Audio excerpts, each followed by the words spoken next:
వ్యతిరేక పరిపాలనలు ఉన్ననే వాళ్ళు తెలుసా, గవర్నమెంట్ టీచర్లు అనేవాళ్ళు. ఎందుకంటే సరిగ్గా ఇవ్వకపోయేటప్పుడు. ఇప్పుడు గవర్నమెంట్ టీచర్లలో కూడా ప్రాబ్లమ్స్ ఉన్నా పెద్ద ప్రాబ్లమ్స్ కాదు, వాళ్ళ కొన్ని చిన్న చిన్న ప్రాబ్లమ్స్ డీల్ చేసుకుంటారు. ఎందుకంటే వాళ్ళు యునైటెడ్, వాళ్ళు ఫైట్ చేస్తున్నారు, వాళ్ళు అడుగుతారు. గవర్నమెంట్ వద్దనుకుంటే వాళ్ళకి ఇవ్వాల్సిందే. ఇవ్వకపోతే 1,00,000 మంది ఉంటారు. వాళ్ళు 1,00,000 మంది ఓటు వేయకపోతే గవర్నమెంట్ చేంజ్ అయ్యింది. మరి మనం ఎంతమంది ఉన్నామో తెలుసా మీకు? ప్రైవేట్ టీచర్ లెక్చరర్స్ ఈ తెలంగాణ రాష్ట్రంలో 7 lakh మెంబర్స్ ఉన్నారు. స్కూల్ ఎడ్యుకేషన్ లో 7 లక్షల మంది తెలంగాణ రాష్ట్రంలో ప్రైవేట్ టీచింగ్ చేస్తున్న వాళ్ళు ఉన్నారు. అంటే మొత్తం ఇంటర్మీడియట్ లో 90%, డిగ్రీలో 80%, ఇక ఇంజనీరింగ్ లో 90%, పీజీ లెవెల్ పోతే ఒక యూనివర్సిటీ స్థాయిలో తక్కువ ఉన్నారు. కానీ మిగతా అంత ఎడ్యుకేషన్ అంతా ప్రైవేట్ ఎడ్యుకేషన్ ఉంది. సో ప్రైవేట్ ఎడ్యుకేషన్ లో ఇంతమంది స్టూడెంట్స్ అంతా అందులోనే ఉంటే, ఇంజనీరింగ్ లో 14 మంది, ఇంజనీరింగ్ డిగ్రీ 14 లక్షల మంది స్టూడెంట్స్ కి టీచింగ్ చేస్తున్న వాళ్ళలో దాదాపు 1,00,000 మందిలో 2 లక్షల మంది చేస్తే 12 లక్షల మంది ప్రైవేట్ స్టూడెంట్స్ కానీ ప్రైవేట్ స్కూళ్ళలో కాలేజీలో చెప్తుండే స్టూడెంట్సే ఉన్నారు. అంటే private college, engineering college, degree కాలేజీలో. మరి అదే స్కూల్ ఎడ్యుకేషన్ చూసుకుంటే 35 లక్షల మంది ప్రైవేట్ స్టూడెంట్స్ ఉన్నారు, ప్రైవేట్ స్కూళ్ళలో చదివే స్టూడెంట్స్. మరి వాళ్ళందరూ టీచింగ్ చేస్తున్నారు. ఇంత సెక్షన్ ప్రైవేట్ టీచింగ్ ఉంటే వీళ్ళంతా ఎవరి కోసం సర్వీస్ చేస్తున్నారు? ఈ దేశానికి, ఈ రాష్ట్రానికి సర్వీస్ చేస్తున్నారు ప్రైవేట్ టీచరు.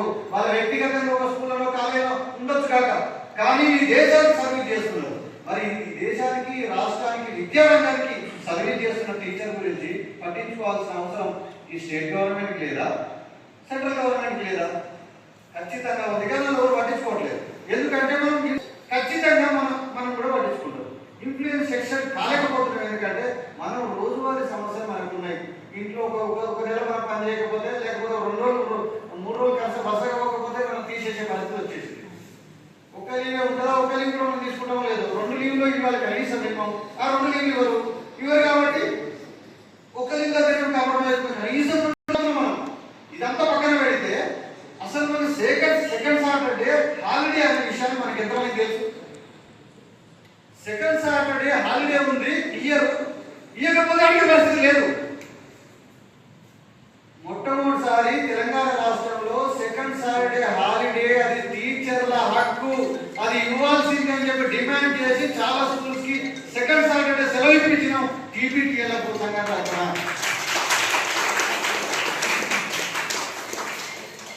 అయితే ఇది మీ దగ్గర వచ్చిందో, ఇంప్లిమెంట్ చేసిందో, చేయకపోవచ్చు, తెలుసుకోవచ్చు కూడా. కానీ మనమేమంటున్నామంటే మనం పైసలు ఏం అడగలేం కదా, అదనంగా జీతం పెట్టామని అడగలేము. స్ట్రెస్ బాగా ఫీల్ అవుతున్నాం, 6 రోజులు ఫీల్ అయినాము, అయినా మిగతా వారంలో మొత్తం ఫీల్ అవుతున్నాం. అంటే స్ట్రెస్ ఉంటూనే ఉంటుంది. ఒక్కరోజు సెలవు ఇచ్చారు కదా, దాన్ని ఏమంటున్నాం? అదనంగా వాళ్ళని చేంజ్ ఏమంటారు? ఏమన్నా హక్కు మనకి ఏమంటున్నాం? ఇవ్వడం రాంగ్ ఏం కాదు కదా, రైటే కదా, మన హక్కు కదా, గవర్నమెంట్ ఇచ్చిందే కదా, గవర్నమెంట్ చెప్పిందే కదా.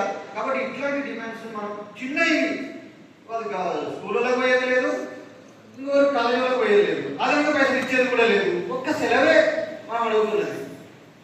ఎందుకంటే మన ఎంత ఒక ఏ టీచర్ అయినా, ప్రైవేట్ టీచర్ అయినా, గవర్నమెంట్ రన్ అయి ఉంటుంది. అది ప్రైవేట్ టీచర్